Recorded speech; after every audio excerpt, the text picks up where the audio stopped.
Hello students, કેમ છો બધા? Good evening. સ્કૂલને રિક્વેસ્ટ છે કે વિડીયો ઓન કરશો પ્લીઝ. મારો અવાજ આવે છે? ચેટ મેસેજમાં મેસેજ કરો. મારો અવાજ આવે છે સ્ટુડન્ટ્સ?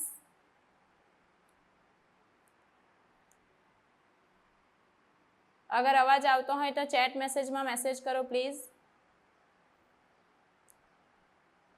ઓકે, ચાલો તો આપણે સ્ટાર્ટ કરીએ છીએ જ્યાંથી આપણે લાસ્ટ ટાઈમ અટકેલા હતા ત્યાંથી આજે આપણે આગળ વધવાના છે.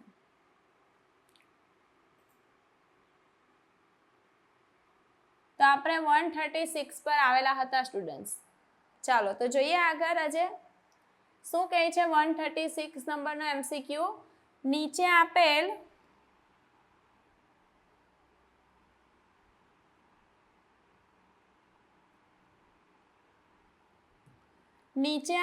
RH રૂઢિર જૂથના સંયોજન માતા અને ગર્ભનું છે. અહીંયા આપણને શું આપેલું છે? રૂઢિર જૂથના સંયોજન આપેલા છે. કોના કોના વચ્ચેના છે? માતા અને ગર્ભ વચ્ચેનું છે. તેમાંથી કયું છે જે ગર્ભ માટે ઘાતક છે તે આપણે શોધવાનું છે. તો ચાલો પહેલા આપણે વાત કરી લઈએ કે અહીંયા RH પોઝિટિવ અને નેગેટિવની વાત થયેલી છે, બરાબર? તો કોને આપણે RH પોઝિટિવ કહીશું અને કોને આપણે RH નેગેટિવ કહીશું? તો ચાલો ફટાફટ જોઈએ. તો RH પોઝિટિવ મતલબ શું થશે કે જેની અંદર RH એન્ટીજન હાજર છે. શું હાજર છે? RH antigen. જેમાં RH એન્ટીજન હાજર છે જેને આપણે કહીશું RH પોઝિટિવ. મતલબ શું થાય છે સ્ટુડન્ટ?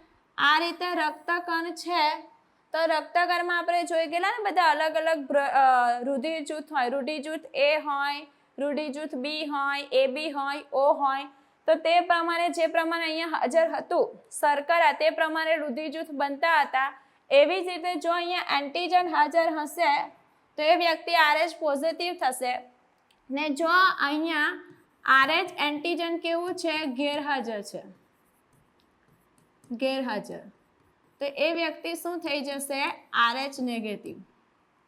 હવે સ્ટુડન્ટ ખાસ ધ્યાન આપજો. શું પ્રોબ્લેમ થશે, ક્યારે પ્રોબ્લેમ થશે અને ક્યારે નહીં થશે તે. જો આપણી પાસે બે વ્યક્તિ છે, એક વ્યક્તિ એવી છે કે જે RH નેગેટિવ છે, બીજી વ્યક્તિ એવી છે એ પણ RH નેગેટિવ છે સ્ટુડન્ટ્સ. તો RH નેગેટિવ વાળી RH નેગેટિવ વ્યક્તિને રૂધિર આપશે તો કોઈ પ્રોબ્લેમ થશે કે નહીં થશે? નહીં થશે, કારણ કે બંને પાસે એન્ટીજન નથી. તો આ કિસ્સામાં કોઈ પ્રોબ્લેમ થશે નહીં. જો સ્ટુડન્ટ RH પોઝિટિવ વ્યક્તિ છે એ RH પોઝિટિવને રૂધિર આપે છે તો કોઈ પ્રોબ્લેમ થશે? તો અહીંયા પણ કોઈ પ્રોબ્લેમ થશે નહીં. હવે ખાસ ધ્યાન આપજો. એક વ્યક્તિ એવી છે કે જે RH નેગેટિવ છે સ્ટુડન્ટ. એ રૂધિર આપે છે કોને? RH પોઝિટિવને સ્ટુડન્ટ્સ. તો અહીંયા કોઈ પ્રોબ્લેમ થશે કે નહીં થશે? શું કેવું છે તમારે? પ્રોબ્લેમ થશે કે નહીં થશે? તો અહીંયા બી કોઈ પ્રોબ્લેમ નથી થવાનું, કારણ કે આની પાસે કોઈ એન્ટીજન નથી જે રૂધિર આપે છે. તો અહીંયા બી કોઈ પ્રોબ્લેમ થશે નહીં. હવે ધ્યાન આપો સ્ટુડન્ટ. કોઈ RH પોઝિટિવ છે એ રૂધિર આપે છે RH નેગેટિવને. તો અહીંયા શું થશે? અહીંયા પ્રોબ્લેમ થશે સ્ટુડન્ટ. કેવી રીતે પ્રોબ્લેમ થાય? તો અહીંયા આપણે માતા અને ગર્ભના ઉદાહરણથી શીખવાના છે. ચાલો જોઈએ. માતા અને ગર્ભ.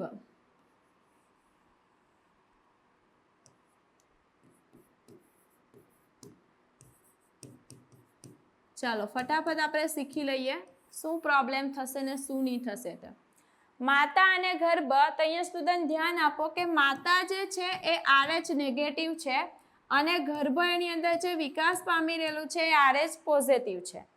તો સ્ટુડન્ટ શું થશે કે જ્યારે પ્રથમ બાળક ફેરી ગર્ભધારણ થયેલો છે તો એ દરમિયાન કોઈ પ્રોબ્લેમ થશે નહીં. ત્યારે અહીંયા મુશ્કેલી ન સર્જાય. કેમ નહીં સર્જાશે સ્ટુડન્ટ્સ? તો અહીંયા ધ્યાન આપો કે માતાના ગર્ભાશયની અંદર બાળક વિકાસ પામી રહેલું છે. અહીંયા એ બાળક અને માતાને અલગ રાખવા માટે અહીંયા શું બનેલું છે? જરાયું. જે બંનેને અલગ રાખશે એટલે બંનેનું રુધિર મિક્સ થશે નહીં, એટલે પહેલા ગર્ભધારણ ફેરી કોઈ પ્રોબ્લેમ થશે નહીં. ભલે એક RH નેગેટિવ છે, બીજું RH પોઝિટિવ છે. શું થશે કે જ્યારે પ્રથમ બાળકની પ્રસૃતિ થશે, પ્રથમ બાળકની પ્રસૃતિ થાય એ દરમિયાન સ્ટુડન્ટ શું થશે તે ખાસ ધ્યાન આપજો. એ દરમિયાન શું થશે? આ માતા અને બાળક એ બંને વચ્ચે રુધિરની આપ-લે થાય. થોડી માત્રામાં રુધિરની આપ-લે થઈ જશે. ક્યારે? પ્રથમ પ્રસૃતિ સમયે. તો સ્ટુડન્ટ્સ હવે શું થશે તે ખાસ ધ્યાન આપજો. બાળક કેવું હતું? RH પોઝિટિવ હતું, માતા RH નેગેટિવ હતી. જ્યારે પ્રથમ પ્રસૃતિ થાય છે એટલે કે આ ત્યારે પ્લેસેન્ટા મતલબ જરાયું તૂટી જશે, તો તે દરમિયાન થોડું રુધિર માતાના રુધિર સાથે મિક્સ થઈ જશે ગર્ભનું. હવે શું થાય કે માતા તો RH નેગેટિવ હતી, એની અંદર કોણ આવ્યું? RH positive. અહીંયા આવ્યા RH પોઝિટિવ. તો માતાનું રુધિર શું કરશે? RH પોઝિટિવ સામે લડવા માટે RH પોઝિટિવ એન્ટીબોડી બનાવશે સ્ટુડન્ટ્સ. માતાના રુધિરમાં બનશે. ક્યારે? પ્રથમ પ્રસૃતિ બાદ માતાના રુધિરની અંદર RH પોઝિટિવ એન્ટીબોડી બનશે. હવે શું થશે કે જ્યારે એ માતા બીજી વાર ગર્ભધારણ કરે, એટલે કે બીજા બાળક ફેરી, તો તે દરમિયાન સ્ટુડન્ટ શું થશે? તો તે દરમિયાન બી ગર્ભ કેવો છે? RH પોઝિટિવ છે અને માતા RH નેગેટિવ છે. પણ અહીંયા શું થયેલું છે કે માતા ભલે RH નેગેટિવ છે, પણ એના રુધિરની અંદર આવી ગયેલા છે RH પોઝિટિવ એન્ટીબોડી. કોની સામે? નેગેટિવ સામે લડવા માટે. તો જ્યારે બીજી વાર ગર્ભધારણ થશે ત્યારે શું થશે કે જે જરાયું હશે એ જરાયું શું કરશે? આ માતાની અંદર શું બનેલા હતા? RH positive antibody. એ એન્ટીબોડીને ક્યાં લઈ જશે? ગર્ભની અંદર. અહીંયા આવશે RH પોઝિટિવ એન્ટીબોડી. તો હવે શું થશે કે આ રુધિર પાસે RH પોઝિટિવ, આ ગર્ભ પાસે RH પોઝિટિવ એન્ટીજન છે, માતા પાસેથી આવ્યા RH પોઝિટિવ એન્ટીબોડી. તો બંને વચ્ચે લડાઈ થશે. લડાઈ થશે એટલે શું થશે? એ બંને શું કરશે? જે ગર્ભ છે એના RBC ને તોડે. એટલે અહીંયા ખૂબ જ મોટી મુશ્કેલી ઊભી થશે. ગર્ભ માટેના RBC તૂટી જશે. એનિમિયા જેવો રોગ તો થશે જ, પણ અહીંયા જે મેઇન પરિસ્થિતિ થાય એને શું કહેવામાં આવે? તો એને કહેવામાં આવે એરિથ્રોબ્લાસ્ટોસિસ્ટ. એરિથ્રોબ્લાસ્ટોસિસ ગર્ભ. આવી પરિસ્થિતિ ઊભી જશે જેમાં RBC ગર્ભના તૂટી જશે ને એ ગર્ભ માટે ખૂબ જ ઘાતક સાબિત થશે. બીજી વસ્તુ કે જો આપણે આવું થવા નથી દેવાનું તો શું કરવાનું કે જ્યારે માતાએ પહેલું ગર્ભધારણ કરેલું છે ત્યારે જ આપણને ખબર પડી જાય છે કે જો બાળક RH નેગેટિવ આવવાનું છે તો એને પહેલેથી જ એન્ટીબોડી આપી દો RH નેગેટિવ, તો કોઈ પ્રોબ્લેમ થશે નહીં સ્ટુડન્ટ્સ.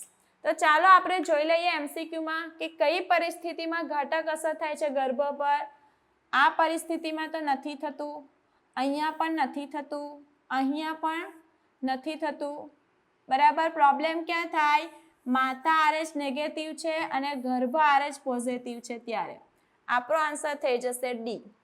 ક્લિયર થયું સ્ટુડન્ટ્સ? Rays your hand. હાથ ઊંચો કરો. ઓકે, સરસ. ચાલો આગળ વધીએ છીએ. ચાલો, નીચે આપેલી આકૃતિમાં દર્શાવેલ સજીવનો સમુદાય. આકૃતિ આપેલી છે, એકદમ સિમ્પલ MCQ છે કે કયા સમુદાયનો છે તે જો. તો આ થઈ જશે આપણા કંકતધરા સમુદાયનો. ક્લિયર થઈ ગયો MCQ? એકદમ સરળ MCQ છે. ચાલો આગળ વધીએ.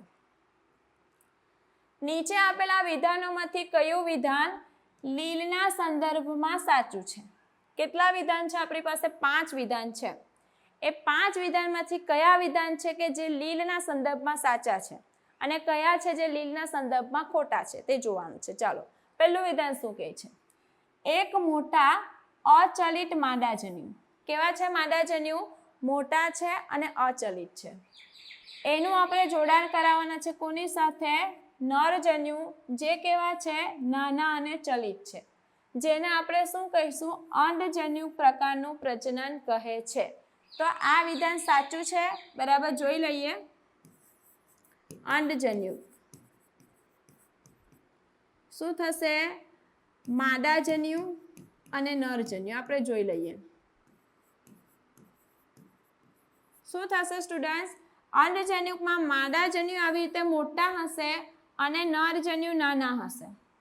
બીજું, આ માદાજન્યુ કહેવા છે અચલિત છે, પણ આ ચલિત છે. આવી રીતે એની પાસે કસા છે. તો આ અંડજન્યુક પ્રકારનું પ્રજનન છે, એટલે પહેલું વિધાન સાચું થઈ જશે. એનું ઉદાહરણ અગર જોઈ લઈએ, આની અંદર કઈ લીલ આવે તો એની અંદર આવશે વોલ્વોક્સ અને આવશે ફ્યુકસ. આ બે લીલ છે જેમાં અંડજન્યુક પ્રકારનું પ્રજનન જોવા મળે. ચાલો આગળ વધીએ. બે અસમાન કદના જન્યુઓના જોડાણને સમજન્યુક પ્રકારનું પ્રજનન કહે.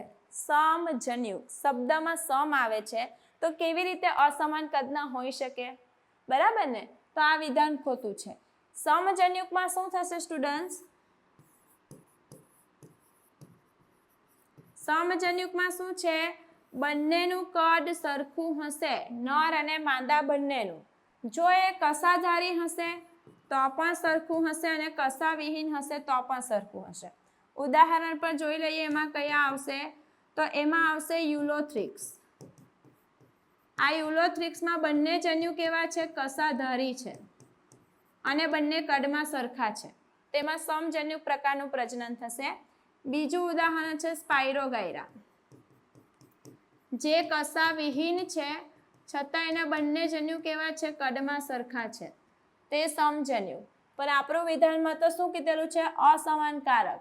એટલે આપણું બીજું વિધાન થઈ જશે ખોટું. ત્રીજું, બે સમાન કદના જન્યુઓના જોડાણને વિષમજન્યુક પ્રકારનું પ્રજનન કહે. જ્યાં વિષમ શબ્દ આવે મતલબ અસમાન, તો અહીંયા તો વાત કરેલ છે સમાનની, બરાબર ને? તો આ ખોટું છે. વિષમજન્યુકમાં શું થશે? વિષમજન્યુકમાં બંને અસમાન કદના હશે, બરાબર. તો આ વિષમજન્યુક પ્રકાર જે છે બંને અસમાન કદના હશે, એવા બે જન્યુનું જોડાણ થશે. એનું ઉદાહરણની અંદર આપણે એક યાદ રાખી લઈએ, યુરોડિનાલી. એની અંદર વિષમજન્યુક જોવા મળશે. તો આપણું ત્રીજું વિધાન પણ ખોટું થઈ જાય છે. સોરી, ત્રીજું વિધાન પણ ખોટું થઈ જાય છે. ચાલો આગળ વધીએ. ચોથું વિધાન શું? ક્લોરોફાઇસીમાં મુખ્ય રંજક દ્રવ્ય ક્લોરોફિલ એ છે અને ક્લોરોફિલ બી છે. આ વાત સાચી છે સ્ટુડન્ટ. અને ખોરાકનો સંગ્રહ સ્ટાર્ચ સ્વરૂપે થાય છે. આ વિધાન પણ સાચું છે સ્ટુડન્ટ્સ, બરાબર. આગળ જો, ક્લોરોફાઇસીમાં મુખ્ય રંજક દ્રવ્ય ક્લોરોફિલ એ અને ડી. ડી નથી સ્ટુડન્ટ. ખોરાકનો સંગ્રહ મેનિટોલ સ્વરૂપે નથી થતો. કયા સ્વરૂપે થાય છે? સ્ટાર્ચ સ્વરૂપે. તો આ વિધાન ખોટું છે સ્ટુડન્ટ્સ. તો આપણા વિધાન કયા સાચા છે? પહેલું અને ચોથું સાચું છે સ્ટુડન્ટ. તો આપણે સાચું વિધાન શોધવાનું છે, તો જોઈએ. પહેલું અને પાંચમું નથી, ત્રીજું અને પાંચમું નથી, પહેલું બીજું નથી, પહેલું અને ચોથું સાચું છે. આપણો જવાબ થઈ જશે ડી. ક્લિયર થયું? Rays your hand. હાથ ઊંચો કરો. ઓકે, સરસ. ચાલો નેક્સ્ટ એમસીક્યુ. નીચે 4 વિધાનો આપેલા છે. કેટલા વિધાન આપેલા છે? 4. તેમાંથી કોઈ એક ખોટો વિકલ્પ પસંદ કરવાનો છે.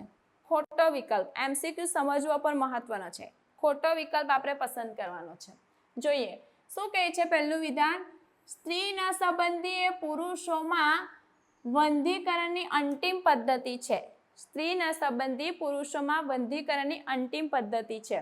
જો આપણે કોઈ ગર્ભનિરોધક પદ્ધતિની વાત કરતા હોય તો બહુ બધી ગર્ભનિરોધક પદ્ધતિ છે, પણ જ્યારે બધીમાં સફળતા નહીં મળે તો એક અંતિમ પદ્ધતિ છે ગર્ભનિરોધક છે. એની અંતિમ પદ્ધતિ કે જેમાં આપણને 100% સફળતા મળશે. એ પદ્ધતિનું નામ શું છે? વંધ્યીકરણ. સ્ટુડન્ટ શું થશે? વંધ્યીકરણ પદ્ધતિ જે સ્ત્રીમાં અને પુરુષમાં અલગ અલગ છે. સ્ત્રીમાં આપણે એને શું કહીશું? સ્ત્રીના સંબંધી.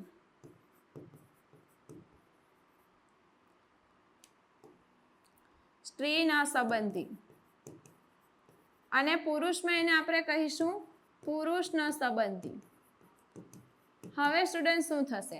આની અંદર શું કરવામાં આવશે? તો આની અંદર અંડવાહિની કાપી બાંધવામાં આવશે ન સંબંધીમાં. એટલે શું થાય કે અંડપીંડમાંથી અંડકોષ મુક્ત થશે, પણ એનું વહન જ આપણે અટકાવી દઈશું તો અંડકોષ ઇથમસ તુંબિકા સ્થાન પાસે આવી શકશે નહીં. પુરુષના સંબંધીમાં શું થશે? જે શુક્રવાહિની છે એ શુક્રવાહિનીને જ કાપવામાં આવશે અને બાંધવામાં આવે. તો એના કારણે શું થશે સ્ટુડન્ટ? એના કારણે કે જે શુક્રપીંડ શુક્રકોષ બનાવશે, પણ એનું વહન જે શુક્રવાહિનીમાં થઈ રહેલું હતું એ થશે નહીં, અને પછી એના કારણે શુક્રકોષ વીર્યમાં આગળ વહન પામી શકશે નહીં. તો અહીંયા ગર્ભધારણ રોકવું હોય તો અહીંયા આપણને 100% રિઝલ્ટ મળશે. અહીંયા તો શું કીધું છે? સ્ત્રી સંબંધી પુરુષો માટે વંધ્યીકરણ છે, પુરુષો માટે નથી સ્ટુડન્ટ, એ સ્ત્રી માટે છે. તો આ વિધાન ખોટું છે.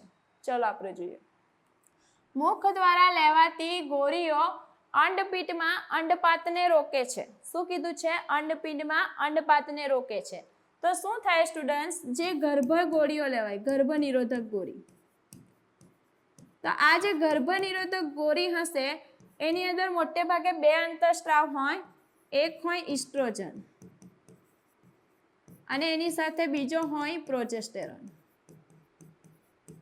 તો આ બંને અંતઃસ્ત્રાવને આપણે શું કહીએ છીએ? ગોળી દ્વારા શરીરમાં છે એક્સ્ટ્રા અમાઉન્ટમાં, એટલે વધારાના લઈએ છીએ. વધારાના લઈએ છીએ તો એનું પ્રમાણ વધે.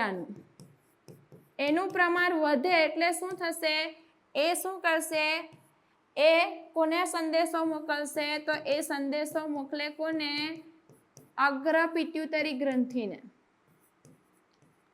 અગ્ર પિટ્યુટરી ગ્રંથિ પાસે એક મેસેજ મોકલશે અને શું કરાવશે? અગ્ર પિટ્યુટરી ગ્રંથિમાંથી 2 અંતઃસ્ત્રાવનો સ્ત્રાવ થતો હતો, LH અને FSH. આ 2નો સ્ત્રાવ થતો હતો. તો જ્યારે આપણે ઇસ્ટ્રોજન પ્રોજેસ્ટેરોન આપણે બહારથી આપેલા છે, એનું પ્રમાણ વધી ગયેલું છે, તો એ શું કરે? અગ્ર પિટ્યુટરીને મેસેજ મોકલે. શાના માટે મેસેજ મોકલેલો હશે? LH અને FSH ના સ્ત્રાવને અવરોધવા. હવે તમે ઋતુચક્ર તો શીખી જ ગયા છે કે જો LH નો સ્ત્રાવ તેમાં શું થતો હતો? ધીમે ધીમે વધતો હતો ને 14મા દિવસે વધી જતો હતો, એટલે ગ્રાફિયન પુટિકા તૂટતી હતી ને એમાંથી અંડકોષ બહાર આવતો હતો. પણ અહીંયા આપણે LH નો સ્ત્રાવને અટકાવી દીધો, તેનો સ્ત્રાવ જે વધવો જોઈએ, ઉચ્ચ સ્તર પ્રાપ્ત કરવો જોઈએ, એ પ્રાપ્ત કરશે નહીં. એટલે અહીંયા શું થઈ જશે? અંડપાત ન થશે. તો એના કારણે આ બીજું વિધાન સાચું છે. ત્રીજું, કોપર મુક્ત કરતા IUDs. IUDs એટલે ઇન્ટ્રાયુટેરિન ડિવાઇસીસ, અંતઃગર્ભાશય સાધન. શુક્રકોષની ગતિશીલતા અને ફલન ક્ષમતાને અવરોધે છે.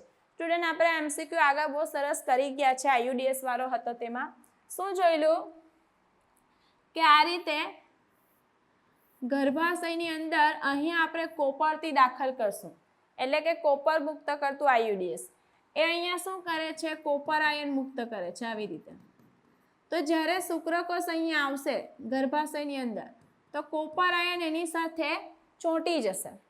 ચોંટી જશે તો શું થાય કે શુક્રકોષની જે ગતિશીલતા હશે એ અવરોધાઈ જશે. એ અવરોધાઈ જશે તો અહીંયા કોણ આવવાનું છે? અંડકોષ મુક્ત થઈને આવવાનો છે. ત્યાં એ પહોંચી શકવાના નથી, એટલે એની ફલન ક્ષમતા પણ ઓછી થઈ જશે. તો જો કોપર મુક્ત કરતું ગતિશીલતા અને ફલન ક્ષમતાને અવરોધે વિધાન છે સાચું. કોન્ડમ એ ગર્ભ નિરોધક અવરોધન પદ્ધતિ છે, સાચું છે. કોન્ડમનો ઉપયોગ કરવાથી જાતીય સંક્રમિત રોગોથી પણ બચી શકાય છે. તો એના માટે આપણા 3 વિધાન સાચા છે. પૂછેલું શું હતું? કોઈ એક ખોટો વિકલ્પ પસંદ કરવાનો છે. તો એ વિધાન ખોટું છે એવો વિકલ્પ કયો છે? જો એ નહીં આવશે, બી પણ નહીં આવશે, સી પણ નહીં આવશે, શું આવશે? ડી. ક્લિયર થયું સ્ટુડન્ટ્સ? રેઝ યોર હેન્ડ, હાથ ઊંચો કરો પ્લીઝ. સમજ પડી ગઈ MCQ માં? ઓકે, સરસ. ચાલો આગળ વધીએ છીએ. બાળક જ્યારે સ્તનપાન કરતું હોય ત્યારે નીચેનામાંથી કયો અંતઃસ્ત્રાવ દૂધના સ્ત્રાવને ઉત્તેજિત કરે છે? બાળક જ્યારે સ્તનપાન કરતું હોય ત્યારે કયો અંતઃસ્ત્રાવ છે જે દૂધના સ્ત્રાવને ઉત્તેજિત કરે? તો તમે જ્યારે આ એમસીક્યુ સોલ્વ કરો એટલે અમુક સ્ટુડન્ટ્સ કેવા હશે, આંખ બંધ કરીને પ્રોલેક્ટિન કરી દે. પણ આપણે વિચારીએ સ્ટુડન્ટ કે પ્રોલેક્ટિન આવશે કે નહીં આવશે? આવશે તો કેમ આવશે ને નથી આવતું તો કેમ નથી આવતું? તો ચાલો આપણે દરેક અંતઃસ્ત્રાવ વિશે વારાફરતી જોઈએ. પહેલો અંતઃસ્ત્રાવ કયો આપેલો છે? પ્રોજેસ્ટેરોન. બરાબર. તો પ્રોજેસ્ટેરોન અંતઃસ્ત્રાવ જે છે, બરાબર, એ જે છે એ ગર્ભધારણ અંતઃસ્ત્રાવ કહેવાય એને. કેમ ગર્ભધારણ અંતઃસ્ત્રાવ કહેવાય? ગર્ભધારણ જ્યારે હશે, ગર્ભધારણ અવસ્થા, ગર્ભાવસ્થામાં ખૂબ જ મહત્વનો અંતઃસ્ત્રાવ છે. એક કામ તો એ શું કરે છે, ગર્ભાશયની અંદર આ જે છે એન્ડોમેટ્રિયમ, જેની અંદર શું છે, આવી રીતે ગર્ભસ્થ કોથળી છે એ સ્થાપિત થયેલી છે ને એમાંથી બાળક વિકાસ પામી રહેલું છે. તો આ ગર્ભસ્થાપન એન્ડોમેટ્રિયમમાં થયેલું છે, તો આ એન્ડોમેટ્રિયમને જાળવે એ એનું મહત્વનું કામ છે, એટલા માટે એ ઉપયોગી છે.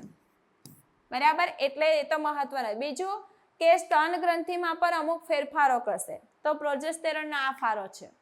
બીજો અંતઃસ્ત્રાવ પર આવીએ સ્ટુડન્ટ, ઓક્સિટોસિન. તમને ખબર જ છે કે પ્રસ્તુતિ કરાવવા માટે ખાસ જવાબદાર. ઓક્સિટોસિનનો સ્ત્રાવ ક્યાંથી થશે? પશ્વ પિત્યુતરી ગ્રંથિ. આ પશ્વ પિત્યુતરી ગ્રંથિ ઓક્સિટોસિનનો સ્ત્રાવ કરશે. એ ઓક્સિટોસિન શું કરશે સ્ટુડન્ટ્સ? તો એ કોની પાસે આવશે? માયોમેટ્રિયમ પાસે. ગર્ભાશયનું માયોમેટ્રિયમ. ગર્ભાશયનું જે વચ્ચેનું આવરણ છે એને કહેવાય માયોમેટ્રિયમ. તો એ આવશે માયોમેટ્રિયમ. માયોમેટ્રિયમ શાનું બનેલું છે? એ બનેલું છે લીસા સ્નાયુનું. તો ત્યાં આવશે, એનું શું કરશે? સંકોચન કરશે અને પ્રસ્તુતિ કરાવશે. આ મેઇન કામ છે, પ્રસ્તુતિ કરાવશે ઓક્સિટોસિન. બીજું એ કામ શું કરે છે? તો ઓક્સિટોસિન બીજું કોના પર કામ કરે છે? સ્તન ગ્રંથિ ઉપર. એ સ્તન ગ્રંથિ પર અસર કરશે. સ્તન ગ્રંથિમાં પણ શું કરશે? લીસા સ્નાયુ છે એનું સંકોચન કરાવે. એનું સંકોચન થશે તો સ્ટુડન્ટ શું થશે કે એ સ્તન ગ્રંથિની અંદર કુપિકા હતી, તમે રચના શીખી ગયા હોય તો, જેમાં દૂધનો સંગ્રહ થયેલો છે. તો જ્યારે સ્તન ગ્રંથિના સ્નાયુનું સંકોચન થશે અને બાળક પર સ્તનપાન કરી રહેલું છે, તો શું થશે? એ દૂધનો સ્ત્રાવ સંગ્રહ થયેલો છે, એ દૂધ જે છે એ બહાર સ્ત્રાવ પામશે એટલે બાળકના મુખમાં આવશે. તો આ કુપિકામાંથી શું કરાવશે? દૂધનો સ્ત્રાવ કરાવે. એટલે આપણા એમસીક્યુમાં જે જવાબ જોઈતો હતો કે સ્તનપાન જ્યારે થાય છે ત્યારે કયો અંતઃસ્ત્રાવ છે જે દૂધને બાળકના મુખની અંદર સ્ત્રાવ કરાવશે? તો એ થઈ જશે ઓક્સિટોસિન. આપણો જવાબ થઈ જશે બી. તો હવે સ્ટુડન્ટ આપણે એક કામ કરીએ કે પ્રોલેક્ટિન શું કરે ને એ પણ શીખી લઈએ. ચાલો, પ્રોલેક્ટિન શું કરશે? તો પ્રોલેક્ટિન પણ શું કરે છે? એ અંતઃસ્ત્રાવ પણ પિત્યુતરી ગ્રંથિ દ્વારા સ્ત્રાવ પામે. કઈ પિત્યુતરી? અગ્ર પિત્યુતરી. એ શું કરશે? એ દુગ્ધ નિર્માણની પ્રક્રિયાને ઉત્તેજે. દૂધનું નિર્માણ કરાવશે, એ બાળકના મુખમાં સ્ત્રાવ કરાવશે નહીં. એટલે પ્રોલેક્ટિન દૂધ નિર્માણ કરાવે છે, બરાબર, સ્તનપાન સમય એનો કોઈ ફાળો નથી. ત્રીજો જવાબ છે રિલેક્સિન. ક્યારે એનો સ્ત્રાવ કોના દ્વારા થશે? અંડપિંડ. એ અંડપિંડ દ્વારા સ્ત્રાવ થશે. ક્યારે? તો ગર્ભાવસ્થાનો જ્યારે મતલબ અંતનો સમય જ્યારે આવી રહેલો હોય તો તે દરમિયાન સ્નાયુને રિલેક્સ કરાવવા માટે રિલેક્સિન અંતઃસ્ત્રાવનો સ્ત્રાવ થશે. તો આ 4 અંતઃસ્ત્રાવ થઈ ગયા. ખાસ તમારે ધ્યાન આપવાનું છે, આનો જવાબ આવશે ઓક્સિટોસિન. ઓકે, ક્લિયર થયો? ક્લિયર થયો? સરસ. જનન છિદ્ર પરાગરજનો એ વિસ્તાર છે. શું પૂછ્યું છે? કે જનન છિદ્ર પરાગરજનો એ વિસ્તાર છે. કયો વિસ્તાર છે તે જોઈએ. તો અહીંયા આપણે પરાગરજની રચના શીખીએ. આ રીતે પરાગરજ છે, બરાબર. આ પરાગરજની અંદર જેમાં ખોરાકનો સંગ્રહ થયેલો છે એ મોટો કોષ છે, જેને આપણે શું કહીએ છીએ? વાનસ્પતિક કોષ. આ બીજો નાનો કોષ છે, જેને આપણે શું કહીશું? જનન કોષ. આ જે છે બાહ્ય આવરણ છે, ને અંદરનું છે એ છે અંતઃ આવરણ. ચાલો હવે આપણે જોઈએ બાહ્ય આવરણ શાનું બનેલું છે? બનેલું છે સ્પોરોપોલેનિનનું. સ્પોરોપોલેનિન ખૂબ જ પ્રતિરોધક પદાર્થ છે. તમે એના પર જલદ એસિડ નાખો, જલદ બેઝ નાખો તો પણ એ અવનત પામશે નહીં. કોઈ તમે બહુ સારા ઉત્સેચક નાવીને એના પર નાખી દેશો તો પણ નહીં તૂટશે. ઊંચું તાપમાન આપશો તો પણ નહીં તૂટશે, એટલું પ્રતિરોધક છે. હવે જ્યારે એ બાહ્ય આવરણમાં ગેરહાજર હોય, આવી રીતે જ્યાં જ્યાં બાહ્ય આવરણમાં ગેરહાજર હશે, હા સ્ટુડન્ટ્સ, તો તે જે હશે એને આપણે કહીશું જનન છિદ્ર. શું કામ છે સ્ટુડન્ટ જનન છિદ્રનું? તો જ્યારે આ પરાગરજ આ રીતે સ્ત્રીકેસરના પરાગાસન પર આવશે તો અહીંયા હશે નરજન્યુઓ. તો એ નરજન્યુને એને અંદર લઈ જવાનું છે. તો કેવી રીતે લઈ જશે? અહીંયા એક નલિકાનો વિકાસ થશે. આ રીતે આ અંતઃ આવરણમાંથી નલિકા વિકાસ પામે જનન છિદ્ર દ્વારા અહીંયા પ્રવેશે, તેમાં એ મદદ કરશે. ચલો આપણે જોઈ લઈએ. જે લિગ્નિન અને સુબેરીનું બનેલું છે, ખોટી વાત છે. ઊંચા તાપમાન અને જલદ બેઝ સામે પ્રતિરોધક સ્પોરોપોલેનિન છે, પણ અહીંયા આપણે જનન છિદ્રની વાત કરેલી છે સ્ટુડન્ટ. જ્યાં સ્પોરોપોલેનિન ગેરહાજર, તો આપણો જવાબ થઈ જશે સી. જનન છિદ્ર એટલે બાહ્ય આવરણ સ્પોરોપોલેનિનનું બનેલું છે, જ્યાં સ્પોરોપોલેનિન ગેરહાજર છે, જેને આપણે કહીશું જનન છિદ્ર. ઓકે, ચલો આગળ વધીએ. નીચે આપેલા વિધાનો કયા સાચા છે અને કયા ખોટા છે? બંને વિધાન જોવાના છે, સાચા પણ કયા છે અને ખોટા પણ કયા છે. તો જોઈએ આપણે. ચાલો. ચેતાકોષોની ચેતોપાગમીય ફાટમાંથી એડ્રીનાલિનનો સ્ત્રાવ થાય છે.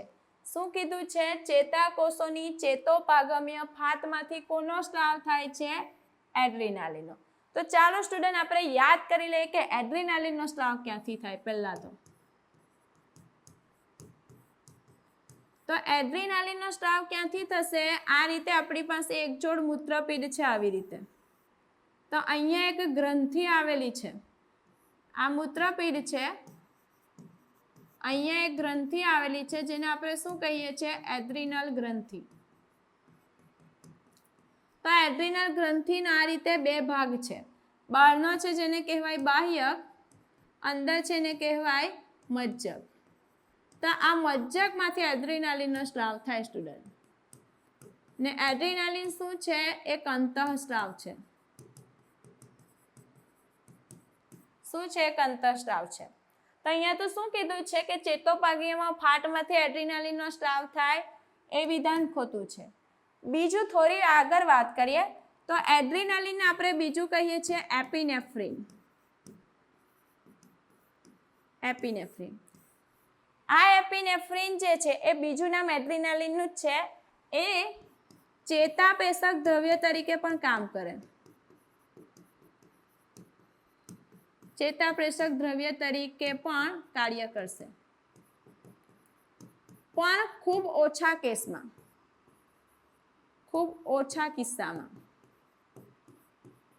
મોટે ભાગેના કિસ્સામાં એડ્રીનાલિનનો સ્ત્રાવ નથી થતો. મોટે ભાગે કોનો સ્ત્રાવ થાય? ચેતાપ્રેષક દ્રવ્ય તરીકે. મોટે ભાગે ચેતાપ્રેષક દ્રવ્ય તરીકે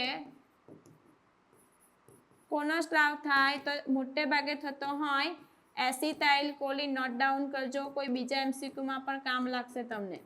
એસિટાઇલ કોલિન, પછી ડોપામાઇન, સેરોટોનિન, આવા બધા ન્યુરોટ્રાન્સમીટર છે ને, એનો સ્ત્રાવ મોટે ભાગે થાય. એપિનેફ્રિનનો સ્ત્રાવ બહુ ઓછા કેસમાં થશે. તો અહીંયા આપણું પહેલું વિધાનની સમજૂતી આપણને મળી ગઈ છે ને. પહેલું વિધાન ખોટું સાબિત થાય છે. બીજું, મજ્જિત ચેતાતંતુઓ સ્વરના કોષો દ્વારા આવૃત હોય છે, જે ચેતાની ફરતે મજ્જા આવરણ બનાવે છે. તો સ્ટુડન્ટ આપણે યાદ કરી લઈએ ચેતાતંતુઓ. તો જે ચેતાતંતુઓ જે છે આપણે યાદ કરીએ ચેતાતંતુઓ. આ ચેતાતંતુઓ બે પ્રકારના હશે, મજ્જિત ચેતાતંતુ, મજ્જિત ચેતાતંતુઓ અને અમજ્જિત ચેતાતંતુઓ.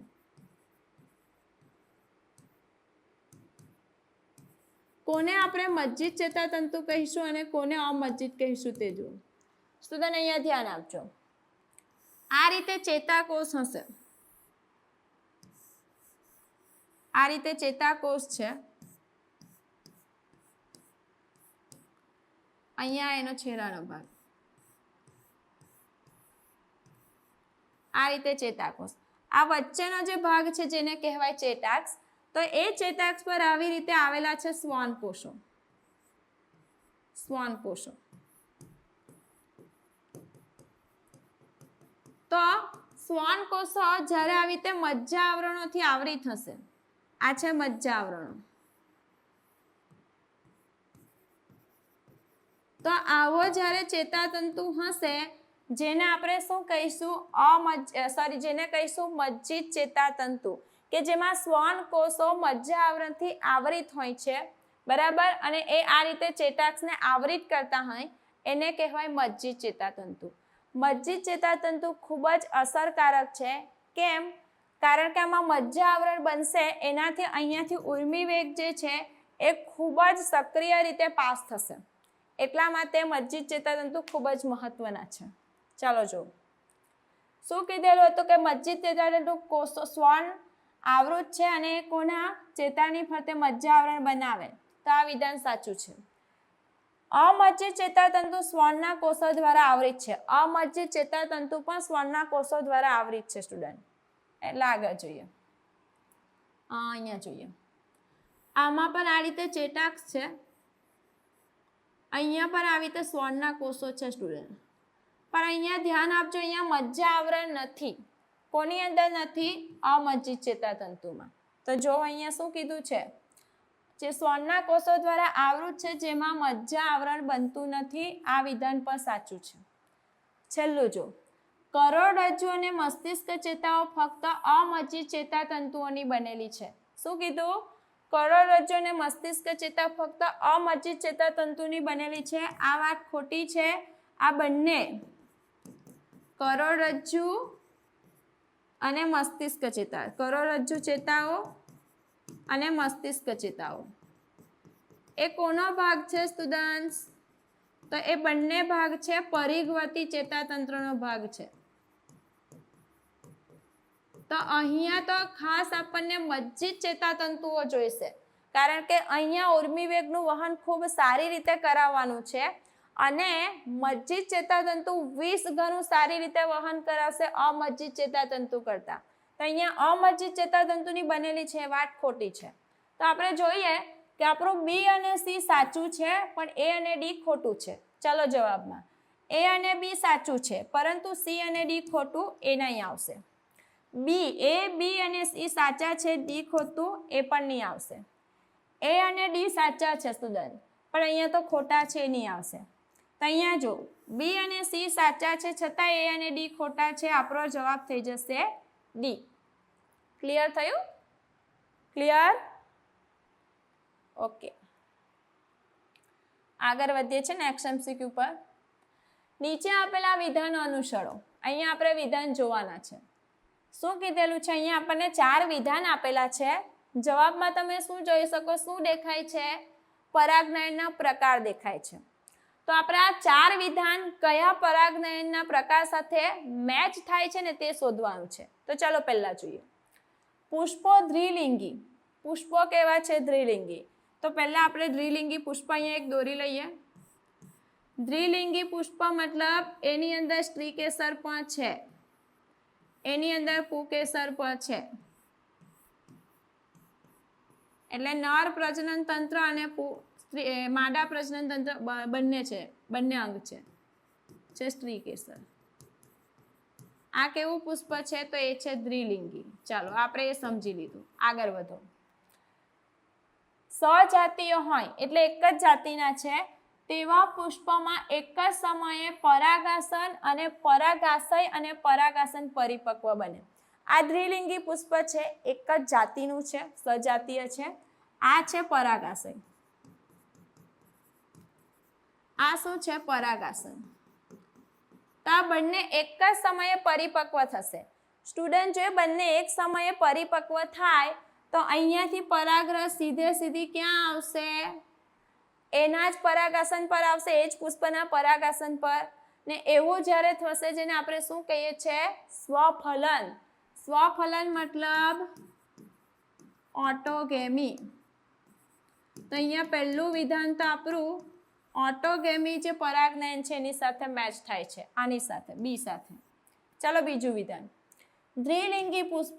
પુષ્પ કેવા છે? દ્વિલિંગી. પણ કેવા છે? હવાઈ પુષ્પ છે, હવાઈ. યાંત્રિક ઉપકરણો શું કરશે? પરાગાશય અને પરાગાસન એકબીજાની નજીક લાવશે. આ પરાગાશય અને પરાગાસન એકબીજાની નજીક લાવશે તો સ્વાભાવિક છે નજીક લાવશે તો આની પરાગરજ અહીંયા આવીને સ્થાપિત થવાની છે, એ જ પુષ્પની પરાગરજ એ જ પુષ્પ પર સ્થાપિત થશે. તો અહીંયા પર શું થશે? સ્વફલન. એટલે આ બીજું વિધાન પણ ઓટોગેમી બતાવે છે. ત્રીજું, સંવૃત્ત પુષ્પ. સંવૃત્ત પુષ્પ એટલે કેવા પુષ્પ હશે સ્ટુડન્ટ્સ? સંવૃત્ત પુષ્પ એટલે કે જે પુષ્પ આ રીતે દ્વિલિંગી તો હશે જ, આ રીતે, પણ એ બંધ હશે આવી રીતે. સંવૃત્ત પુષ્પ.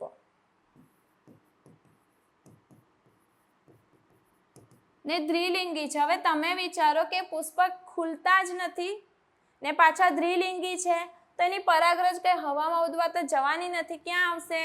અહીંયા જ આવીને જોડાઈ જશે. તો અહીંયા પર શું થશે? ઓટોગેમી. ત્રીજું વિધાન છે કે બંધ છે તો આ પણ ઓટોગેમી જ બતાવે છે. આંતરજાતીય પુષ્પમાં પરાગાશય અને પરાગાસન કલિકાવસ્થામાં પરિપક્વ બનશે. બંને સાથે પરિપક્વ બને છે એને એ પણ કલિકાવસ્થામાં. તો બંનેમાં જ્યારે આ પરાગાશય જે પરાગરજ મુક્ત કરશે ત્યારે પરાગાસન પણ કેવું થઈ ગયું હશે? એને સ્વીકારવા માટે તૈયાર થઈ ગયું હશે. તો અહીંયા પણ સ્વફલન જ થશે. તો આપણા ચારે ચાર વિધાન કયા પરાગનયન સાથે મેચ થાય છે? ઓટોગેમી, સ્વફલન.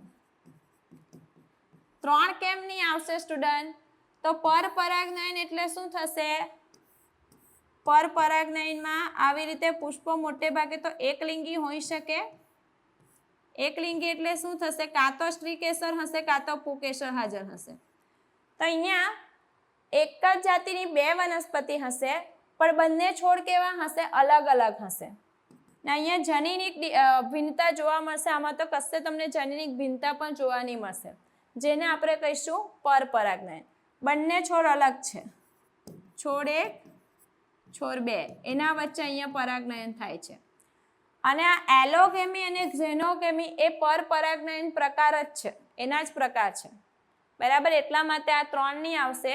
આ 4 વિધાન સાથે ઓટોગેમી જ મેચ થાય છે. ક્લિયર થયું? આગળ વધીએ. 144. ખાલી જગ્યા ન થવા દઈ પ્રોજેસ્ટેરોન ગોળી ગર્ભધારણ રોકવામાં મદદ કરે છે. પ્રોજેસ્ટેરોનની ગોળી લેવામાં આવે છે તો એ શું નહીં થવા દેશે ને ગર્ભધારણને રોકશે? તો ચાલો જોઈએ આપણે. ગોળી છે જેમાં કયો અંતઃસ્ત્રાવ છે? પ્રોજેસ્ટેરોન.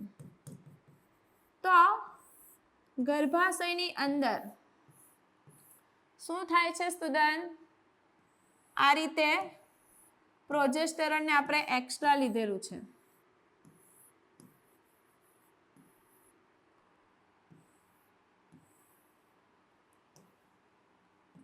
ફટાફટ સમજી લઈએ. આ અંડવાહિની છે, આ છે અંડપિંડ. તો શું થશે? પ્રોજેસ્ટેરોન એક્સ્ટ્રા લેશે એટલે પહેલા તો શું થશે સ્ટુડન્ટ? અહીંયા છે આવેલી ગ્રીવા. તો આ જે પ્રોજેસ્ટેરોન છે એ શું કરશે? અહીંયા એક જારું શ્લેષ્મનો સ્ત્રાવ કરશે એટલે અહીંયા ગ્રીવાને બંધ કરી દેશે. એટલે અહીંયા સ્પર્મની એટલે કે શુક્રકોષની એન્ટ્રી જ નહીં થશે, બરાબર. આ રીતે એક રોકશે. કોને રોકશે? ફલન થતા જ રોકે, ગર્ભ મતલબ શુક્રકોષની એન્ટ્રી જ નહીં થવા દે, તો એટલે ભલે ને અહીંયા અંડકોષ આવશે પણ એની સાથે શુક્રકોષ ફલન કરવા માટે પહોંચી શકશે નહીં.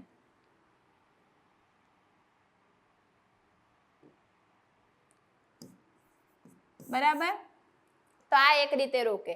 બીજું સ્ટુડન્ટ એ શું કરશે તે જો, જ્યારે અહીંયા પ્રોજેસ્ટેરોન વધી જશે, બહારથી લેતા તે વધી જશે. અત્યારે જ આગળ એક એમસીક્યુમાં જોયું, તો એ પ્રોજેસ્ટેરોન શું કરશે, મેસેજ મોકલશે કોને, અગ્રપિટ્યુટરી ગ્રંથિને.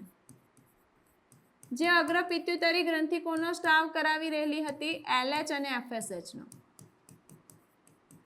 આનો સ્ત્રાવ કરાવતી હતી. પણ પ્રોજેસ્ટેરોન શું કરશે, અગ્રપિટ્યુટરી ગ્રંથિને અવરોધે. શાના માટે અવરોધે, LH FSH ના સ્ત્રાવ અટકાવવા. LH FSH નો સ્ત્રાવ નહીં થશે, FSH નું મતલબ LH નું પ્રમાણ 14મા દિવસે ઊંચું નહીં થશે, તો અહીંયા અંડપાત નહીં થશે. કેમ અંડપાત ન થાય, કેમ નહીં થાય, તો ગ્રાફિયન પુટિકા જેમાં શું રહેલું છે, દ્વિતીયક પૂર્વ અંડકોષ રહેલો છે, તો એ ગ્રાફિયન પુટિકા ન તૂટે. એ ન તૂટે એટલે અંડપાન થશે નહીં. તો ચાલો જોઈએ આપણે પ્રોજેસ્ટેરોન શું કરાવશે, તો અંડકોષનું નિર્માણ જ રોકી દેશે. કોનામાંથી, અહીંયા ગ્રાફિયન પુટિકા હતી ને, આ રીતે ગ્રાફિયન પુટિકા હતી, જેની અંદર અહીંયા હતું શું હતું, દ્વિતીયક પૂર્વ અંડકોષ હતો. તો આ દ્વિતીયક પૂર્વ અંડકોષને બહાર નહીં આવવા દેશે, તો એનું અર્ધીકરણ બીજું પૂરું નહીં થશે ને અંડકોષ બનશે નહીં. તો અહીંયા આપણો જવાબ થઈ જશે એ. બરાબર, તો 144માં આવશે આપણું એ. ચલો આગળ વધીએ. સ્નાયુ સંકોચન દરમિયાન, સ્નાયુ સંકોચન દરમિયાન સ્નાયુ તંતુમાં કયા પરિવર્તનો થાય છે? શું પૂછેલું છે કે સ્નાયુ સંકોચન થાય છે તો સ્નાયુ તંતુમાં કયા પરિવર્તન થાય છે? અહીંયા આપણને બધા પરિવર્તન આપેલા છે સ્ટુડન્ટ.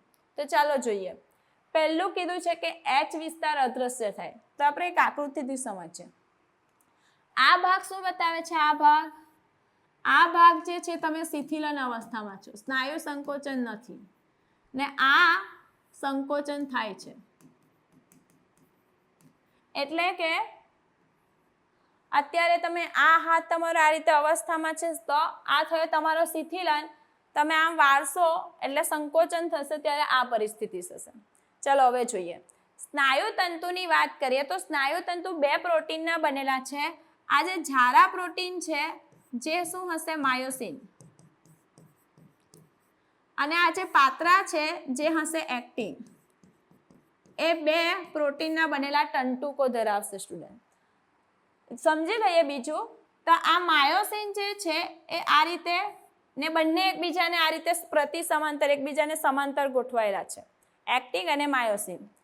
એક્ટિનનું જે બીમ બને છે અહીંયા, આ એક્ટિનનું જે બીમ બનશે જેને આપણે કહીશું આઈ બીમ, આઇસોટ્રોપિક. ને અહીંયા જે બીમ બનશે ને જેને આપણે કહીશું એ બીમ. હવે ધ્યાન આપજો.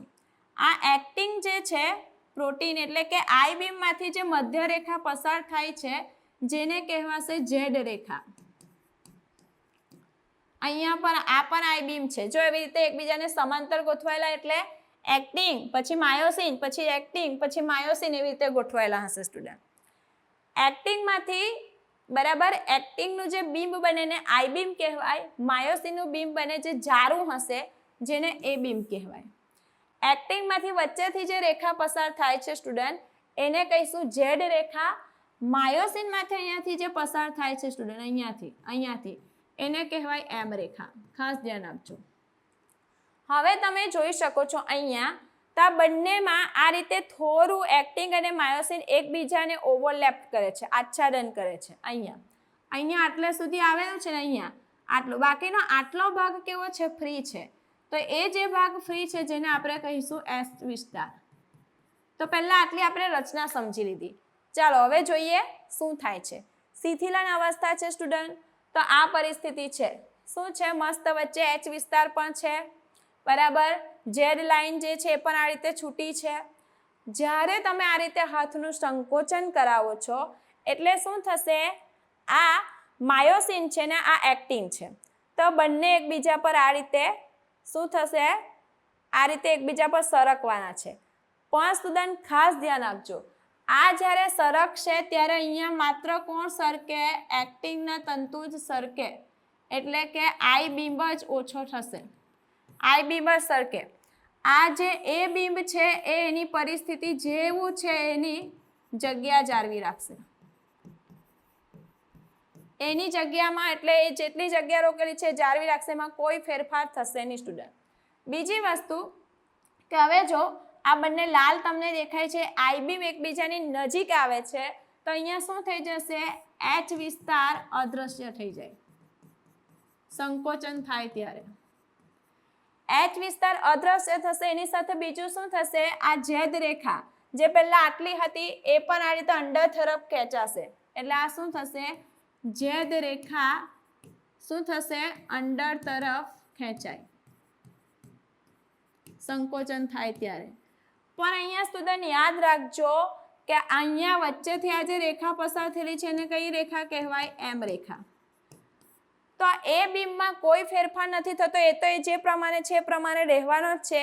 તેની વચ્ચે જે રેખા પસાર થઈને આપણે એમ રેખા કીધું, તો એમાં પણ કોઈ ફેરફાર થશે નહીં, તો એમ રેખામાં પણ ફેરફાર ન થાય.